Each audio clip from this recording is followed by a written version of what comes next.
Thanks so much for joining us today for our presentation. This is Core Strengthening Strategies featuring our wonderful ambassador, Sheri Ireland-Berk. These live events we've been doing for a couple of years now, and I'm remembering that the very first one that we did a few years ago was also featuring Sheri. So it's really great to have her back today with her incredible content. I've learned so much from her, and I know you are about to also. My name is Carrie Spender. I am the education coordinator for Tumbl, and it is my pleasure to bring you content like this. Today, we are going to talk a little bit about Tumbl to start off. Then I will turn the stage over to Sheri for our feature presentation. We will also have a Q&A at the end, but feel free during the presentation. There is a chat function over on the side of your screen. I put a little question in there if you want to find it and plop in your answer to those questions. We do use that chat feature to decide on our $250 gift certificate. So make sure you find that chat and respond to whatever questions that we have that we pop up there. As well, you might see a pop-up of polls that come up. And yeah, feel free to submit your answers to the polls as well. Let's see. So I wanted to start off by telling you a little bit about who we are. Today's presentation comes to you from our Grow Through Movement platform. Tumbl, the company, has been around for a long time, 35 years actually, and we started our journey in gymnastics. So when you see and when you come to our website, tumbltrak.com, this is the homepage that you're going to see over there on the left. Lots of kids doing all types of very impressive movements. But a few years into our company, 10 years ago, we were approached by a lot of wonderful professionals in occupational therapy, physical therapy, adaptive movements, who were really emphasizing the wonderful and creative ways that they were using our products. And so that really perked our ears open, and we started to engage and learn. And it has just been a thrilling ride, learning about all the ways that Tumbl equipment can be so useful in therapy applications. And today you're about to learn about a lot more. So these lovely photos, they might look familiar because right behind Sheri on her screen, this is Pediactivity. This is her new clinic. Sheri, you just opened this clinic not too long ago. How many months have you been open? Just under 2 months. Under 2 months. Yeah. And you can see that there is a whole bunch of Tumbl equipment in her clinic. Sheri came to us several years ago at another location with an interest. I'll let her tell you all about how she got started with Tumbl. But I am just so excited to bring you this content today, Core Strengthening Strategies.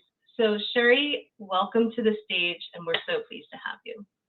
Thank you so much, Carrie, and I so appreciate this opportunity. I have been a pediatric physical therapist since the late 80s, mid to late 80s, and I have been in clinics with a lot of equipment and a lot of big structures and a lot of things. And then I've been in New York City under stairwells and in places where I had very little equipment. So I really pride myself in being able to use equipment that is either very minuscule. I could probably do a lot with a ball in my hands.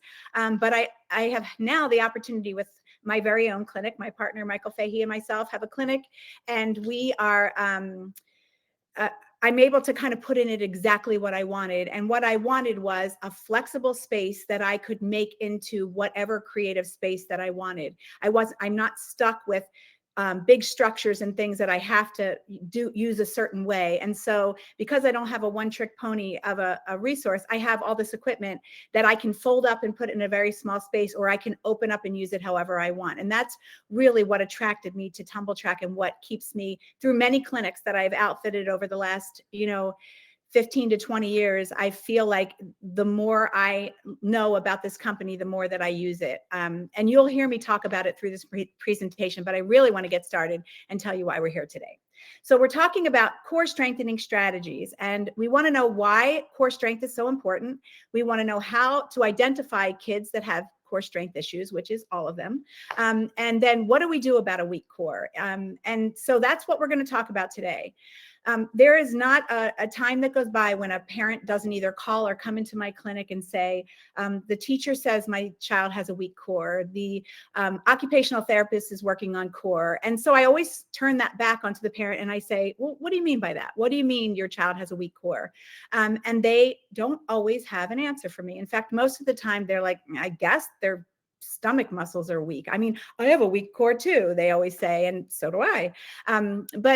But why is it so important for our kids? Core strength is so important because it's the foundation, it's the center or the core. It is the anchor for all progression of all developmental skills. You need your core for stability, for posture and alignment. You need your core for fine motor skills, gross motor skills, and higher level skills. And then we think it ends there. But the truth is, you need your core for the essentials of everything, all of your systems. You need it for breathing. You need it for swallowing. You need it for eating. You need it for your oral motor skills, for speech and language. And what you need it for, I'm learning, are so many other things for your GI system, for every system of your body. And so I would like to really kind of get into that today. So we talk about all these kids that have core weaknesses or weak cores, or people that have weak cores, and parents are like, I don't know what that means. And so how do we tell if a child has a weak core? So I thought I'd split this up into kind of sections and start with our littlest of kids, those little babies that come to me at sometimes just, a couple weeks old or a couple days old in my clinic. These are the babies that have difficulty holding their head up with head control. I can tell the second a parent walks into my clinic, the way that they hold their child, what their core strength is, truly. So if a parent walks in with a 10-month-old baby or an 8-month-old baby, and they have that baby holding like this, or they're supporting their head, or they've got their hands around their rib cage when they're older, I know that that baby has a weak core. Their heads lag. They have difficulty keeping their head in line with their body, so it's bobbing forward or backwards or tilting to one side. They have difficult head control when they're being held. They require a lot of support, a lot of hands-on. Those are your babies that don't want to be put down because everything is hard when they have to support their own selves. They may have delays in rolling. They may have delays in sitting. They have difficulty lifting their head up against gravity on their tummy, and they don't reach out of their center of gravity. Their center of gravity is very small if they don't have a core. They can't move outside of that. And then if they can't move outside of that, then they have difficulty initiating and progressing all of their movement. So I was struggling to find, I wanted to go back and forth between a baby that had a really nice core foundation and a baby that had a weak core. And I was struggling with that, and in walks a set of twins. And so here's a set of twins really quickly. I'll just tell you about them. They are about 6 months old, maybe a little bit younger than 6 months old. The baby on the left in this first video has a pretty decent core, strength. And the baby on the right, this baby's twin, is not using their core at all. So let's start the video and I'll explain the difference. So the baby on the left has a good center, a good anchor right on their bottom right there, you can see. And that little baby's feet are moving reciprocally back and forth, and they're getting all kinds of nice movement in their legs, all right? The baby on the right is kind of stuck. Her center of mass, if you dropped a plumb line, is kind of right between her shoulders. And then when she picks her head up, she's got to prop way up on her arms and move everything back. She can't move her legs freely, just a little bit. She moves her feet. And this is a baby I've been working with, but you can see the difference right there on their bellies, the difference between the one who's using their core and the one who's not. And when you look at them from the front, you see the baby on the right now. That's the one on the right now. Her arms, her weight is on her forearms really nicely. And the other one's pushing up. She can't get her head. She's stressed out in there. Her head goes down, it goes up. She does not have a lot of graded control. She is struggling to use her core. And consequently, the baby on the left has a lot of GI issues. She has some tethered oral tissue. She's got difficulty getting her head up against gravity. So from the get-go, and whether the weak core comes from the tethered oral tissue and all those other things, or the tethered oral tissue is not getting better because of the weak core, it's all an interplay. Just so you know, every single thing is connected, which is why I really wanted to talk about this first. go ahead on. Okay. So before we move on with this one, I just want to say that, you know, you can go on the internet and Google or look on Pinterest and find a bazillion ideas for strengthening core. But if you aren't looking at helping that baby find their core, or that child find their core, or that teenager or that adult, I also work in women's pelvic health. If you cannot help somebody find their core, you can have all the activities in the world and they're not going to be motivated. They're not going to be willing to do these exercises, and they're going to be crying and trying to get out of it. So I also wanted to tell you that we talked about the breathing and the amount of pressure in a system. And so this is a baby who's got really great core strength. And also I want you to just listen to the sounds this baby is making while they're on their belly.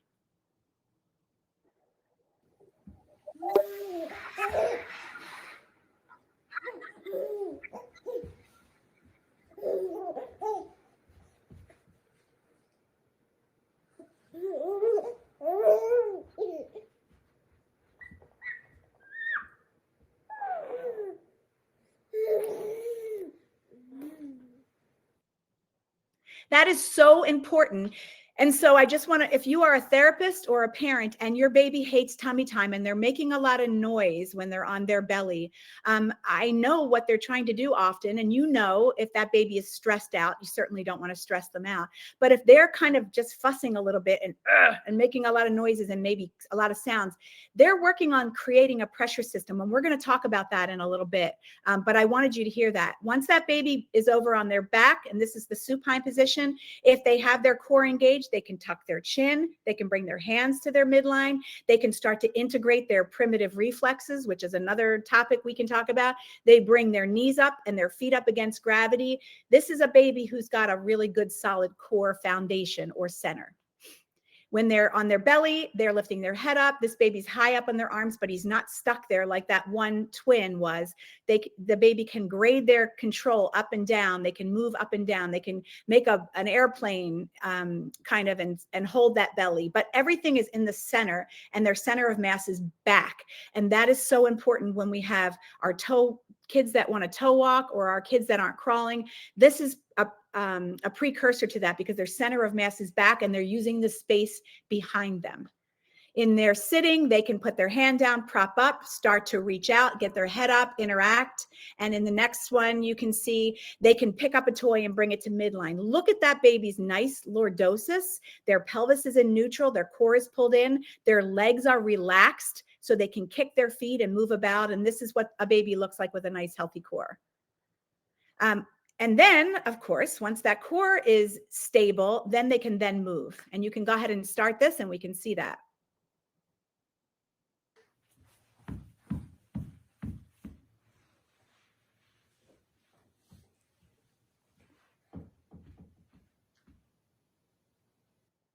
So there's a baby that can roll over and you can move on. Okay. So yep.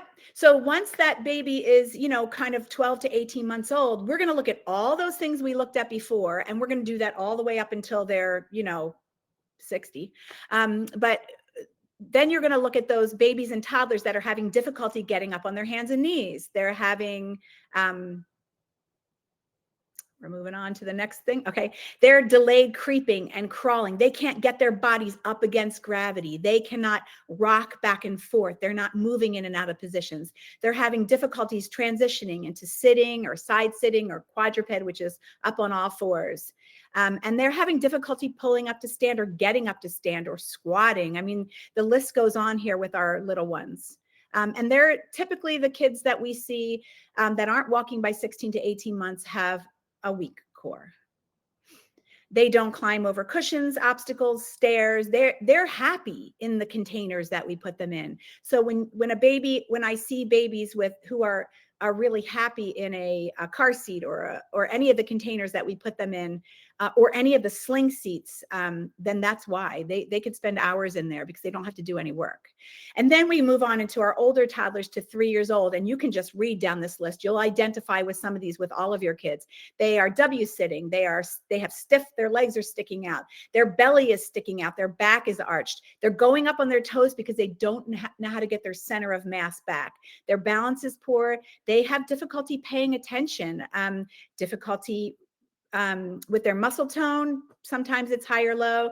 Their gross motor skills and fine motor skills are delayed. Their mouth breathing, look at mouth breathing, listen to loud breathing, or even difficult breathing. Many, many times it's related to the core. They use their hands for everything. If they get up off the floor, they're using their hands. They're climbing on everything. They're propping on everything. They're not changing their body positions. They're propping on walls and furniture, and they're using their hands for all their transitions. And their endurance is very poor. They want to be carried everywhere. They want to be in the stroller. They do not want to be engaged in their environment. And then for our older kids over 3 years old, go all the way back to lifting their head up off of the mat in prone and holding it there, some prone extension things. They're having difficulty running where both of their feet are leaving the ground at the same time. Their runs look awkward. They look a little clumsy. They're not jumping well, or if they're jumping with their hip flexors instead of using their feet. And they have not a lot of tolerance to activity. They kind of just would be really happy if they could sit and be on a screen all day. So in a nutshell, core strength is important for breathing, moving, sleeping, eating, talking, pooping and peeing, digestion, playing. Core strength is important for everything. And so when you go and want strategies for core strengthening, you have to go all the way back to the foundation of the core. And we're going to talk about that a little bit. So I have kind of this little word game that I do because I am also a pediatric pelvic floor therapist. And I have learned in the last 10, 15 years to always ask every single person that I see, is your child constipated? Is your child having difficulty having a bowel movement? Does your child wet the bed? Is your child having leaking or soiling or skid marks? Because very often it is because they are not engaging their core. And let's talk about that. These kids they can't even locate their core. They don't know where their core is. They don't know how to find midline. Maybe they have musculoskeletal imbalances, soft tissue restrictions, tightness. They have constipation. They have GI issues, muscle weaknesses, or a plethora, whatever, a ton of other issues. And they can't even find where their core is. And then once we talk about how to find their core, they can't get enough pressure in their body, in their system to engage their core or to even figure out how to use it. And then once they do that, the next word is regulate. What muscles and body systems do they need to then use their core? Do they need a good balance of their musculoskeletal system? Do they need a good nervous system that's intact? Their cardiopulmonary system, how they're engaging their energy, and then their skin. If they're sensory kids and they can't engage their core because it's uncomfortable on the inside or the outside, whether it's a sensory issue, then that's something to consider. And then this is a big one for me as a pediatric pelvic floor therapist, is their internal organs, especially that GI.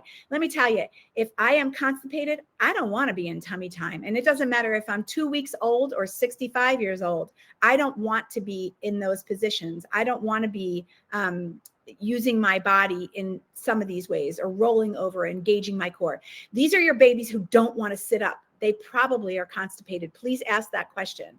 And so then we move on. And once they can locate, generate, and regulate these muscles, then we have to know how to activate them. Then we can go into those thousands of activities that are on the internet right now that can really help you with activities to do with your kid. But we really need to help them do the first 3 first. So the focus today is really, let's talk about how to locate, generate, and regulate the strategies that we need to do that first before we can get to the fun, good stuff that's out there. And then, of course, we celebrate. So this is a little guy that I saw in the clinic who came to me because he was not using the toilet. He would not go into the bathroom and use the toilet. He pooped in a pull-up, and you're going to see this a ton for our kids. And so the first thing I wanted to do, I looked at him and his core was just like, mush. And so I said, let's find out where his core is. Now, this video you're going to see in a second will show me trying to teach him how to find his core and locate it and engage it. And this is probably 3 weeks into this. The first time I did this activity with him, just to set this up, he slid. I tilted this air barrel here to the side, and he slipped almost right off. I was holding him by his knees, but go ahead and watch. Belly, don't fall off. Don't wiggle. You got to stay straight. You got to keep your head straight. Put your hands on your belly. Don't. Put your hands on your belly. Go back and forth like jelly. Put your hands on your belly. Don't. Yes, good job. Okay, and then we'll do another one. Guy that had a really difficult time being changed as a baby. He did not like tummy time. He did not want to be laid down on the table to change him. You'll hear this all the time with your parents saying this. He had what we call postural insecurity. And the first time I put him on here, it was like he was going to fall off the edge of the planet. And I used to use a ball for this, but I felt that it was just too much motion, and I really wanted to isolate out that core. So I love, you can see the air barrel back here in back of me. I love using the air barrel because it's soft, and I can rock him from side to side, and he can work really, really hard to get that in. And you can move on. So I would not be where I am today as a therapist if it wasn't for this course I took probably 15 years ago, Mary Massery's course. If you haven't taken this course and you can figure out a way to do it, please do it. If you have a child has a therapist who hasn't taken this course, encourage it. So Mary Massery talks about the can of soda, and this is actually our core, okay? Our core is not our abdominal muscles, our rectus abdominis, obliques. That's just a part of it. Our core is made up of part of the body on the bottom and the part of the top. And Mary Massery, you can move on, talks about if you were to squeeze this can of soda with all the might in the world, I cannot squeeze this. I can't pop it. I can't do anything to this. Even though this is just a little can of aluminum, because there's pressure contained in the bottom and the top of this can is still enclosed, I cannot crush this. Okay, you can go to the next one. And even gravity playing on this child's trunk or our bodies cannot crush this, because there is a pressure, a force inside the pressure inside that is closing this off. And you can go to the next one. If I just pop the can of this top of this can of soda in any way, if I break that amount of pressure in there, I can crush this can of soda very quickly with 2 fingers or 1 finger or gravity or whatever. And if you move on, you can see this is actually Mary Massery's her model, and you can see at the top of the can is our vocal cords or our glottal closure, and that is when we make a lot of noise. So when I am treating my patients that have abdominal weakness or core weakness, I am all the time making all kinds of noises with them. I'm teaching them to scream. I'm teaching them to say hi-ya, anything I can do to get them to close off the top of their soda can. On the bottom is our pelvic floor, right? So that is the child who has difficulty, who is constipated. Their pelvic floor is so tight that they can't mobilize. That's the baby on the right who couldn't kick her legs because everything is so tight in there. And then in the middle, you'll see the diaphragm, and that separates the thoracic cavity from the abdominal cavity. So the pressure that we're creating is the intrathoracic pressure and the intra-abdominal pressure. This changed the way that I do everything in my practice. And this is from the tiniest little baby to the oldest patient to the most involved child who cannot hold their head up in their chair, in their wheelchair or their seating system at school because they cannot create enough pressure. Go ahead. So here's a little guy with a soda can all crushed, right? He is sitting there. Gravity is everywhere on this little guy. No core at all is engaged. My shoulders are forward. My head is forward. Hang on 1 second. I just want you to see he's crushed. His pelvis is rocked back. And then in the next picture, I say to him, okay, get tall. Simple verbal command. I say, get tall. And even though he's kind of straightened up, you can still see he has a big lordosis. His shoulders are still rounded. His scapula is sticking out. He's got a forward head, and everything just looks so hard for him. Okay, you can move on. So here's a little guy who's sitting here. I'm going to set this video up. This is just something really simple you can do with your babies or your little ones or any kids. He's sitting on the floor. His pelvis is rocked back in a posterior tilt. I don't think there's sound on this, so I'll talk through this if you want to start this. He's not reaching really. He's his legs are stiff. You can see his knees really stiff. His toes are curled. He's having difficulty getting tall. Everything is rocked back and his belly is caved in and he's in flexion, right? So what I'm going to do is use whatever I can. I found this little puzzle or whatever was behind him. I stuck it under him to get his pelvis up a little bit higher. And look at his hands come right up, right? All of a sudden he can move because his pelvis is in neutral. He found his core. So locate and regulate. Find that little core. And there he goes. Look at those hands up over his head. Okay. Now I can blow my bubbles and have him reach up and interact. Look at his legs are nice and relaxed and bent. His toes aren't curled anymore. His brother's playing along. But this didn't take very much. All I had to do was get his pelvis up a little higher than his feet. And he is now engaged. And he's pointing to the book and looks really good. Pelvis is in neutral, core is engaged. Locate and generate. And begin to regulate that. Okay. You can move on. Okay. Then you say, okay, well, what about those babies who don't even have head control? That last little guy had head control. This little boy is actually probably a full year older than that last child you just saw. So the first thing I'm going to do is put him on an incline, and you'll see this is a little incline. I actually have an abdominal binder on this child, and we'll talk about that in a minute. I have his legs in external rotation so that he is not going to scissor and pull in his adductors and, hamstring muscles. And then I'm going to bring his shoulders in external rotation, and I'm going to put his hands down. And let me see if this one has sound to it. So we already been working on head control. We're working on triceps, so I'm kind of giving him input for triceps. Very gentle. I'm going to try to open up his hands by giving him weight bearing, and there he's doing that all himself. Good boy, good boy, good boy. Well, hello, River. Hello, River. Good job. Now, you don't want to do this too long because it's a lot. It doesn't feel good, but this is amazing. Can you pick your head up? So what I would do, good job. So he's just figuring out where middle is, but he's holding that arm by himself. And up. That was really good.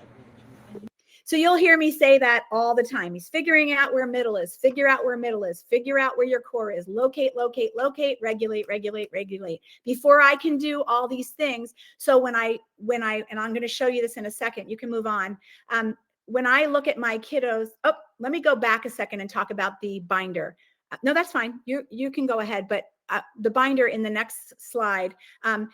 This is a little guy who has no intra-abdominal, intrathoracic pressure. He cannot create his soda can, so to speak. So let's watch this video.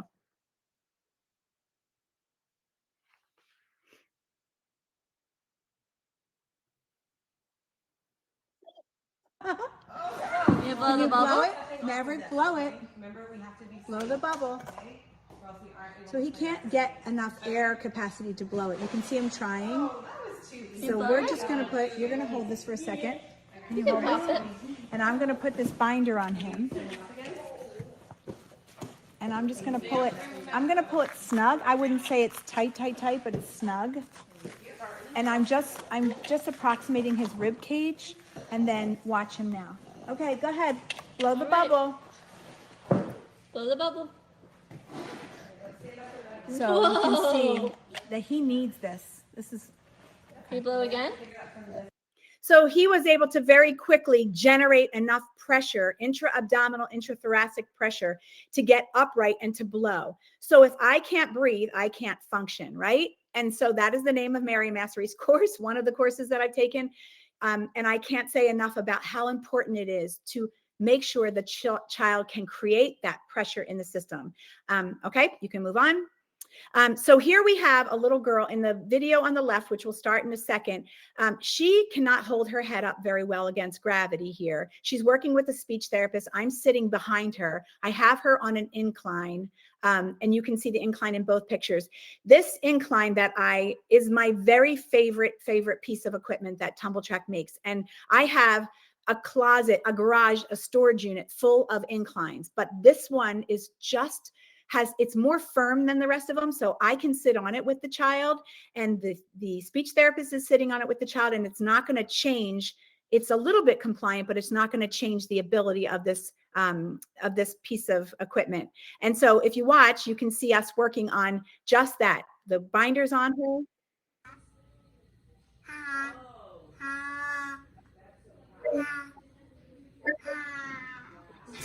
These are really good sounds. Good job, Liv. You have a new voice today. Let me hear how long you can hold it. Take a deep breath. Sorry, No, you do keep it. head up. You do it. Head down, not back. When I say head up, I don't mean back. Okay, She go. just means looking at me.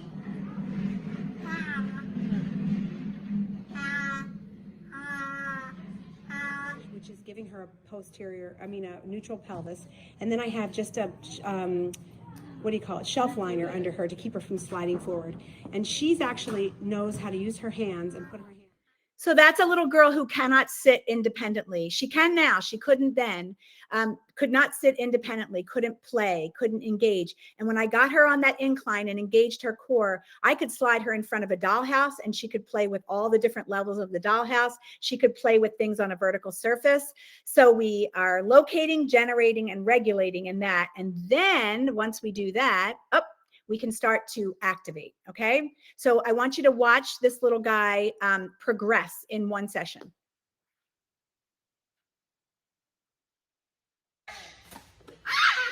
Okay, throw it in the bucket. Try again.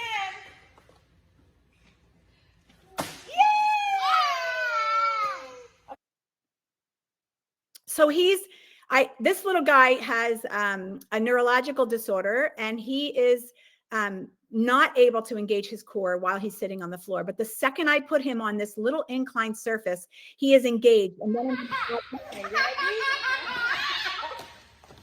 Throw it in.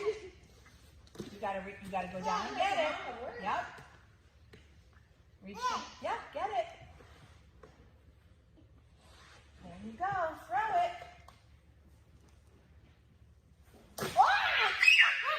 okay, Okay. there. So this little guy, if you can see him, he is straddling a bolster. And I have it elevated in the back so that he engages his core.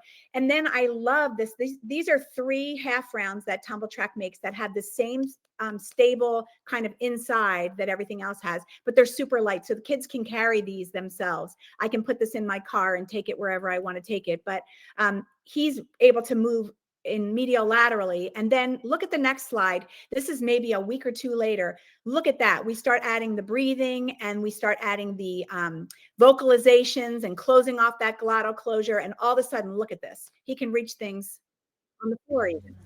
Good job.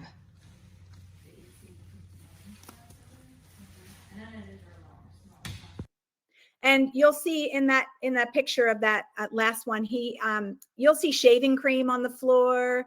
I make a big mess in my therapy, but I'll put shaving cream on the mirror and we'll write on there. The next thing I would do is put him up on a vertical surface. And I think the next video will show a whole bunch of things. So this is everything. This is locate, celebrate, regulate, activate, and then elevate. This is a baby who cannot sit very well on their own, but I put them up on a bunch of surfaces. You can start this, and you'll see I have him on a compliant surface under his feet, so I'm working his feet, his legs. I have him sitting on a ball, so he's activating his core, and I have him working on a very dynamic vertical surface, doing all kinds of stuff. Go ahead and play this, and you'll see.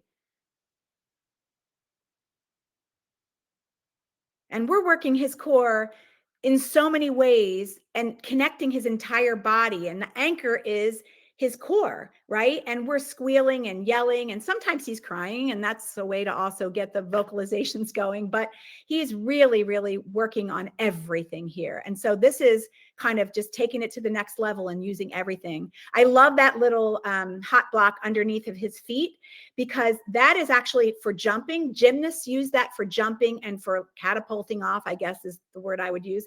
But I take a little tiny bit of air out of it and I use it for a compliant surface. We can move on. So I think this one's self-explanatory.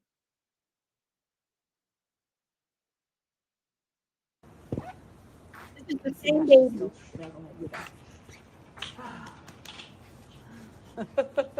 She's like, I am tired. She does that with tummy time. But see, getting her head up is so hard in here. So take breaks. Or even if I just bring her like here, she has a hard time getting her head up here. But if I just bring her back here a little bit, get her to relax her glutes a little bit, get her to bring in her abdominal muscles a little bit more, she has more control. And so just bringing her back, bringing her center of mass back is helping her, is a strategy to help her locate her core. And then I can scoot her back up again, and she kind of forgets that she didn't know where her core is, and she does really, really well with that. So that's just a really great way. That right there, what you're seeing under the baby is, I don't know if you can see it in the back corner, is the incline that I use.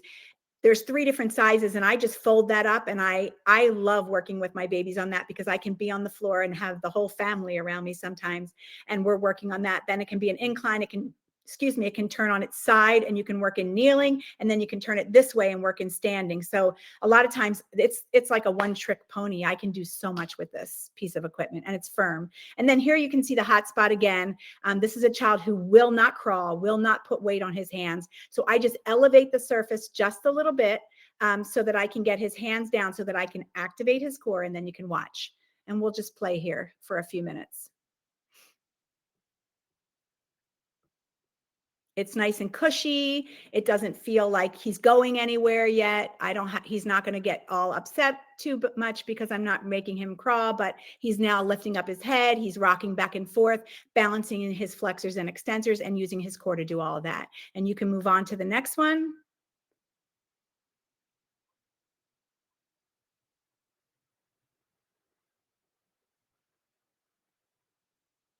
And then we can progress back to that incline, and I can make something really fun at the top of the hill. It gets his center of mass back, which really helps him engage his core. These are my budding toe walkers, these kids that don't want to get their bodies behind them in space. And those are the kids that very quickly, when they stand up, they pull up on their toes, they clench their glutes and their pelvic floor. They get constipated. They don't have any interplay in their system because they have no trunk rotation. And these are my kids that are constipated toe walkers. They're picky eaters, because I would be picky too if I was constipated. And that's not the only reason that they can be selective with their meals, but it sure does make a difference. And so if we can get their center of mass back, get their arms up a little higher, then we can go really far too. That's a strategy to get them to use their core.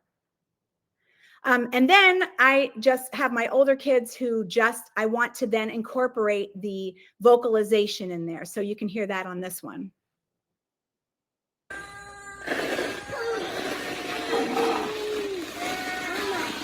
Good job. Okay, do this one. Do this one.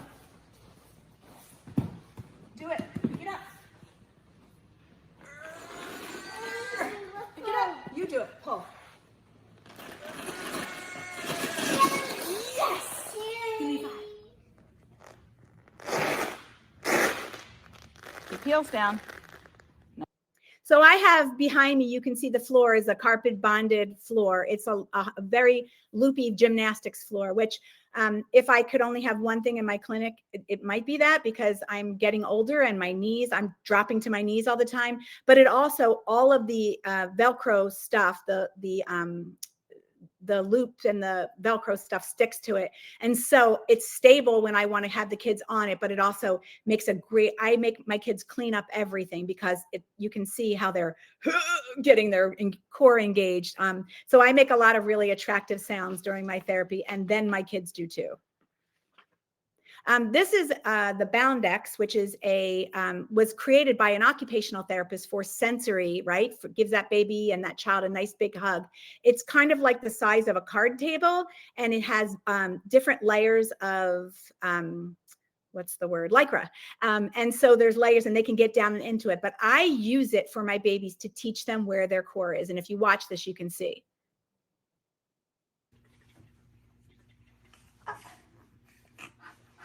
You want to do it? There you go. There you go. Go ahead. Go ahead. As soon as she initiates it. Yay! Watch. She wants to do it again.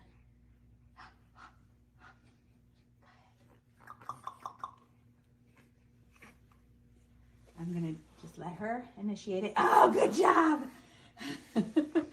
I don't know if you can see, like she starts it. Mm-hmm.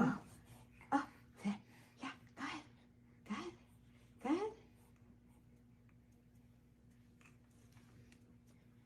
Watch her move her hand.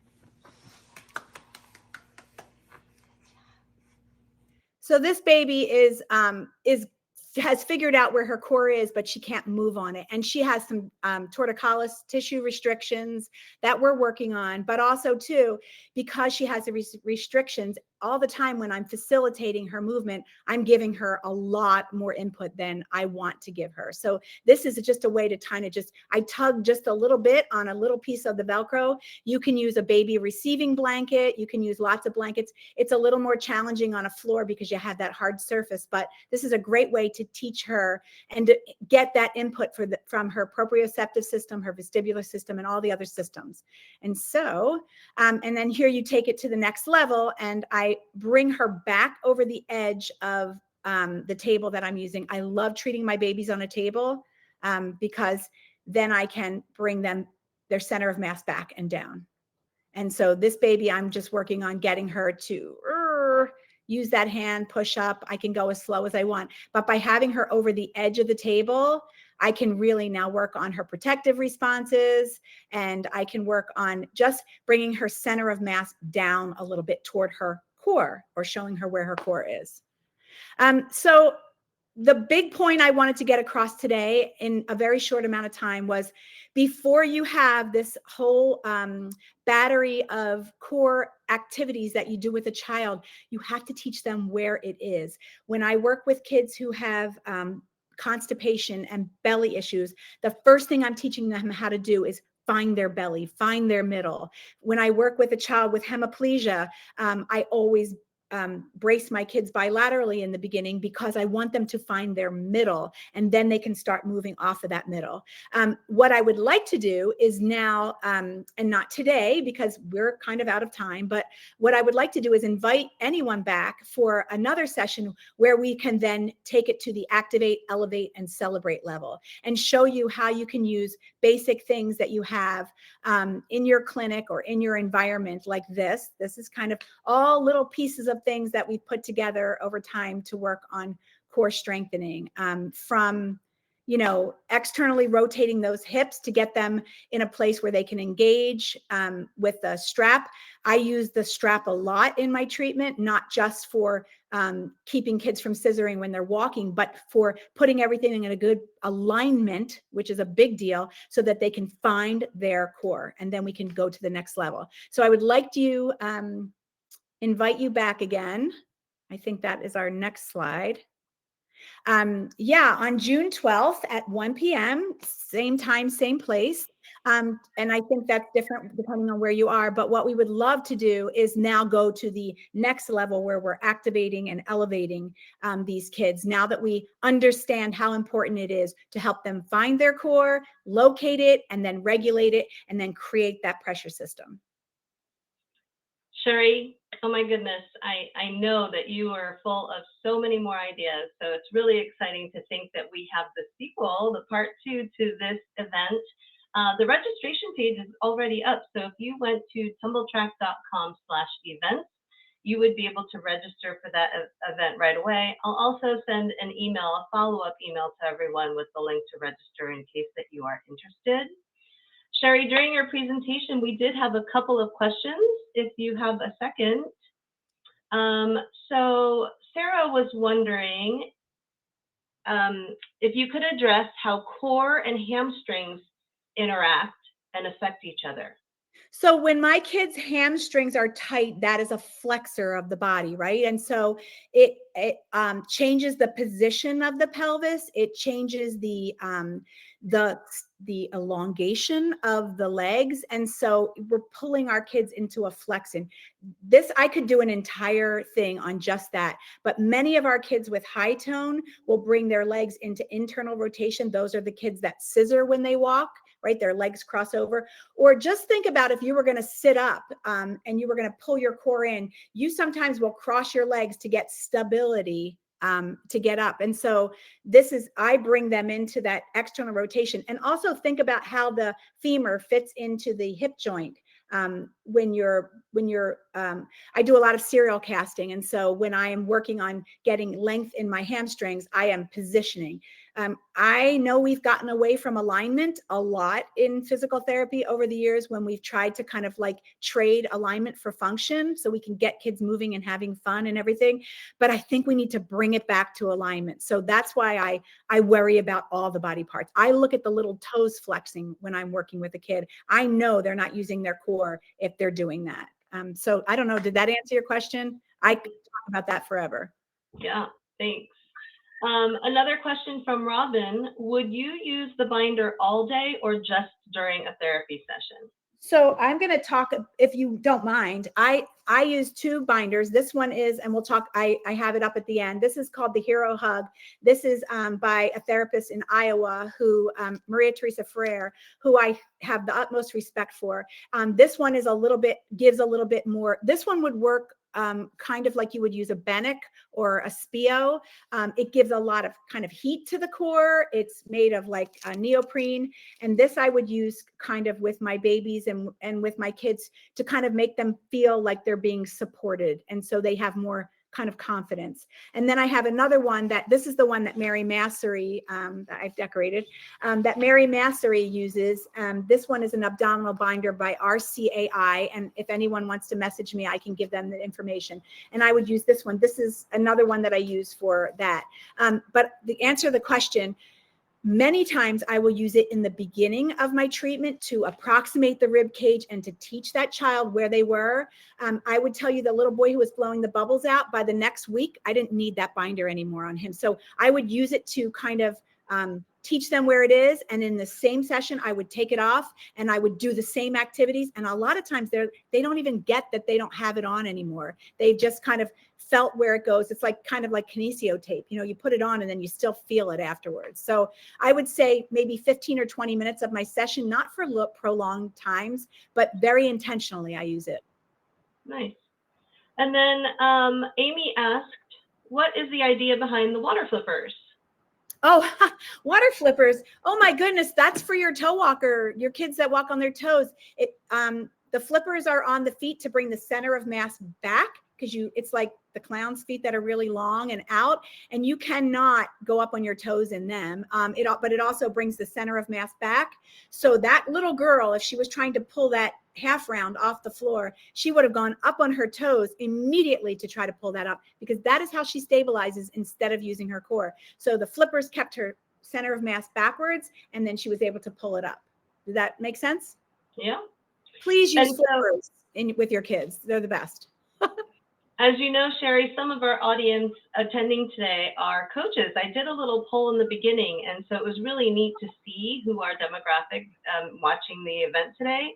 Some of them are coaches, and there was a little discussion about the idea of using some of these core strategies for athletes even, and there are definitely some parallels. Maybe we might need to add another presentation to your docket later on where we connect your physical therapy practices with athletes and coaches. Can I interrupt 1 second? Oh, yeah. That is why that is why Tumbl Trak translates into therapy so much, because we're working on the same things at different levels, right? But at the very core of things, that's the foundation of all movement. It's core. And so that's why this the Tumbl Trak equipment transcends so beautifully to the therapeutic environment. Yeah, it's quite a joy to see how you use it. So here on the screen, I have Mary Beth Johnson. She is our integrated sales specialist. And if you give her a call, she was not able to attend today, but she would be very happy to talk to you about lots of things that you learned here, the products, and answer any product questions that you might have. Please reach out. I also wanted to share with you, we created this special promo code, Sheri24, for all of you attending or anyone who you want to share this presentation with afterwards. 10% off your entire order through May 19th. If any of this equipment inspired you, feel free to, this is a good time to place an order, absolutely. What's next? So if you haven't already followed us on Instagram, Facebook, we are on LinkedIn and Pinterest, and as well, make sure you follow Pediactivity on Instagram, because you'll continue to get great content and ideas there from Sheri. And now it is time for our $250 giveaway. Sheri, the way we do this, and you know this from events previously, I'm going to ask you to pick a number between 1 and 50. And what I do is I start at a random place in the chat, count down until I get to that number, and that is the winner of our $250 gift certificate. Go ahead. How about 22?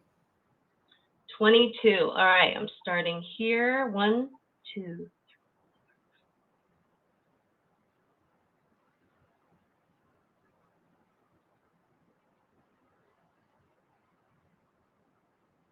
All right, and I see that Robin, who asked the question about the binder, is our gift certificate winner. So Robin, congratulations.